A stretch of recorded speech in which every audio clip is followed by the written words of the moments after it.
नमस्कार, मी मयुरी आणि आपण पाहत आहात 7 स्टार न्यूज।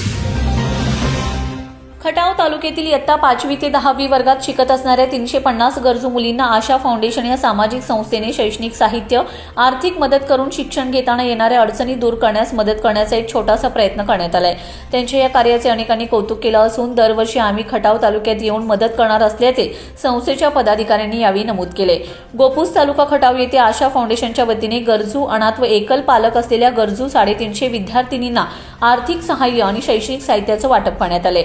यावेळी प्रसिद्ध साहित्यिक डॉक्टर अमर मुल्ला, आशा फाउंडेशनचे संस्थापक अध्यक्ष दत्तात्रय जगताप, उपाध्यक्ष रुपालीताई जगताप, सचिव अमोल भोसले, गट शिक्षणाधिकारी सोनाली विभूते, संगीता सोनावणे, श्रुतिका जगताप, ॲडव्होकेट माधव मगर, सुंदर वायाळ, किरण पाटील सोमवंशी, मुख्याध्यापक संजय यादव, मिलिंद काटकर आदींची प्रमुख उपस्थिती होती।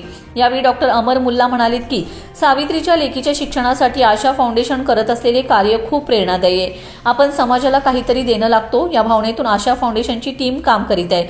या मुलींनी मोठ्या जिद्दीने आणि आत्मविश्वासाने आपले ध्येय गाठण्यासाठी अभ्यासात सातत्य ठेवणे आवश्यक आहे। संस्थेचे संस्थापक अध्यक्ष दत्तात्रय जगताप म्हणाले की शिक्षण घेताना किती अनंत अडचणी येतात त्याचे जिवंत आणि मूर्तिमंत उदाहरण मी स्वतः आहे। मला कोणीतरी शिक्षण घेताना मदत केली म्हणून मी आज तुमच्या पुढे उभा आहे। समाजात जागरूकता घडवण्यासाठी मला व माझ्या शैक्षणिक काळात झालेल्या मदतीचे ऋण फेडण्यासाठी मी हा छोटासा प्रयत्न करीत आहे। मला 2 लाख सावित्रीच्या मुलींना मदत करायची।